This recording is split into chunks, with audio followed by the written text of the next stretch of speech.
हो गया। चलिए, तो अब टॉपिक है कि विद्युत विभव के कारण किसी भी बिंदु पर यदि हमको विद्युत विभव निकालना है तब कैसे निकालेंगे। अभी दो चीज हम लोग पढ़े हैं, में पढ़े थे कि विद्युत विभव के कारण, विद्युत विभव के कारण अक्षीय स्थिति पे कैसे निकलता है विद्युत विभव और विद्युत क्षेत्र दोनों। फिर निरक्षीय स्थिति पे विद्युत विभव विद्युत क्षेत्र निकाले। और अब आ गया कि किसी भी स्थिति में यदि बिंदु रहेगा तो हम उसका विद्युत क्षेत्र और विद्युत विभव निकाल सकते हैं। तो सबसे पहले हम विद्युत विभव के लिए व्यंजक प्राप्त कर रहे हैं।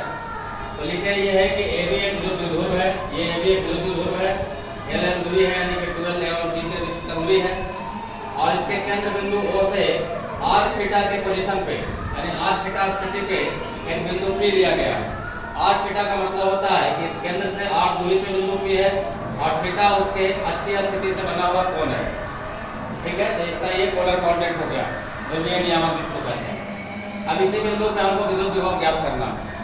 तो इसके लिए हम लोग क्या करेंगे, तो जो बी बिंदु पे आवेश है और ए बिंदु पे आवेश है उसके कारण अलग अलग हम लोग विभव निकालेंगे और दोनों का बीजीय योग निकाल देंगे। तो वो निकालने के लिए आपको ए से पी का दूरी और बी से पी का दूरी मालूम करना पड़ेगा। तो उसके लिए हमने यहाँ से बी से ओपी पे एक लंब खींचा बी एम और ए से ओपी पे एक लंब खींचा ए एम।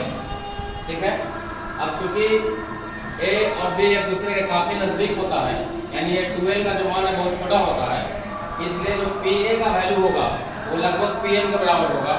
उसी तरह जो PB का मान होगा वो लगभग PM के बराबर होगा।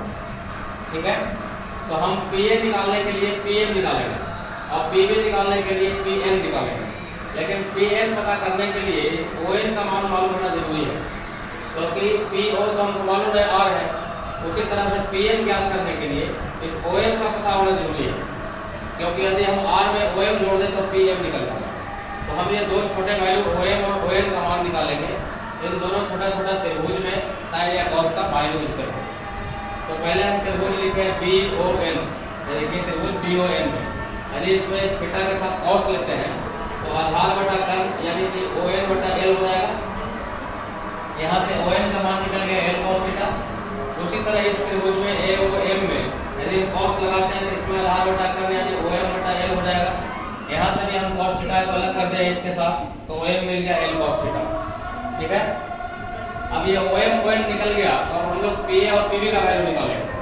तो चूंकि ये PA लगभग PM के बराबर है और इस PM का वैल्यू PO प्लस OM करके निकाल सकते हैं।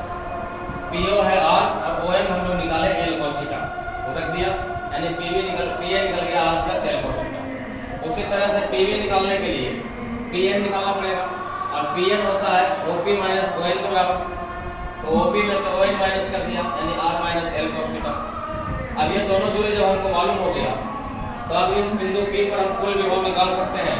माइनस Q और प्लस Q आवेश के जो कारण विभव होगा उसको योग करके, तो दोनों का योगफल निकाल दिए। VA का वैल्यू हो गया 1/4 पाई एप्सिलॉन नॉट और A बिंदु पे आवेश था माइनस Q बटा में दूरी